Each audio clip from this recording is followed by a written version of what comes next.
आपने देखा ये पांच महिलाओं को पीएम की कुर्सी को घेरते हुए देखा, एंड यू फेल्ट कि बहुत अग्रेसिव थे ये? I felt yes, they were physically very charged up, aggression physically charged up. और उसमें होता क्या ना, हीट ऑफ द मोमेंट, अब कल को कोई किसी के लिए कुछ कहेगा, आप अपने नेता के बारे में नहीं सुन पाएंगे, मैं अपने नेता के बारे में नहीं सुन पाऊंगा।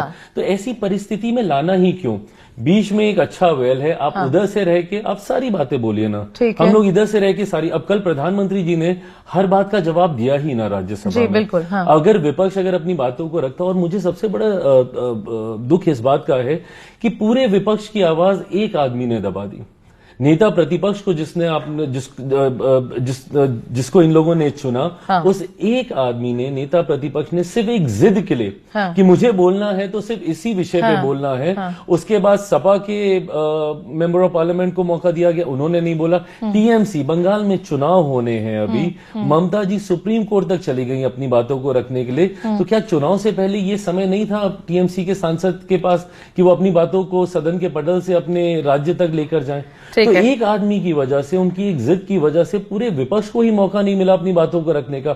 वो अपनी बातों को रखते, प्रधानमंत्री जी जवाब देते, दूध का दूध पानी का पानी। ठीक है, आप इससे पहले कि मैं वापस महिलाओं पर आऊं, मैं आपसे, क्योंकि आप ये कह रहे हैं कि राहुल गांधी की जिद थी, देखिए मेरा काम है आपसे सवाल पूछना, आप सरकार में हैं चिराग। 2020 में, और मैं ये सारी रिसर्च करके आई हूं आपके पास, 2020 में यही speaker, the same speaker, Birla ji ये कहते हैं, कुर्सी पर बैठे हैं उस दिन, सदन चल रहा है, वो कह रहे हैं, रूलिंग देते हुए उनका कहना था कि राष्ट्रपति के अभिभाषण पर चर्चा के दौरान अन्य विषयों पर भी बात हो सकती है और नए विषय जोड़े भी जा सकते हैं। ये उनके शब्द हैं वीडियो में, ठीक है, कि आप अन्य विषयों के बारे में भी बात कर सकते हैं।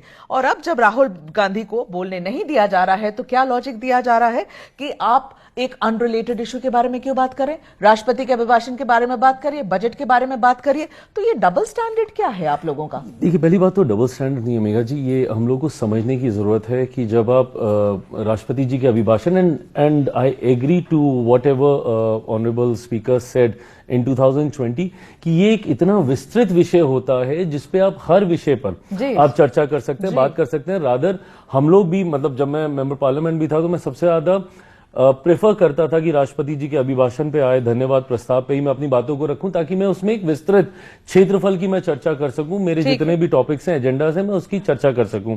बट जब ये पर्टिकुलर विषय आया, और जिस रूलिंग की आप बात करें कि उस वक्त दी गई, अंतोगत्वा चेयर की रूलिंग सुप्रीम होती है।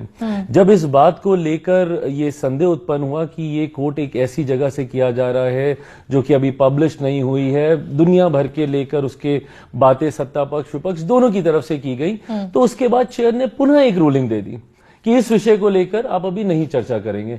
तो क्या राहुल जी के तो पास, क्या ये डबल स्टैंडर्ड नहीं है? नहीं, डबल स्टैंडर्ड नहीं है ना, पब्लिश्ड और अनपब्लिश्ड की बात है। अब वो पता नहीं, अब वो ऑथेंटिक है नहीं है। अब जब एक और रूलिंग आ गई, मेरा बस इतना कहना है कि क्या एकमात्र यही विषय था राहुल जी के पास? और बातें तो रखते हैं ना, कम से कम विपक्ष के अपने साथियों को भी और बातें रखने देते हैं।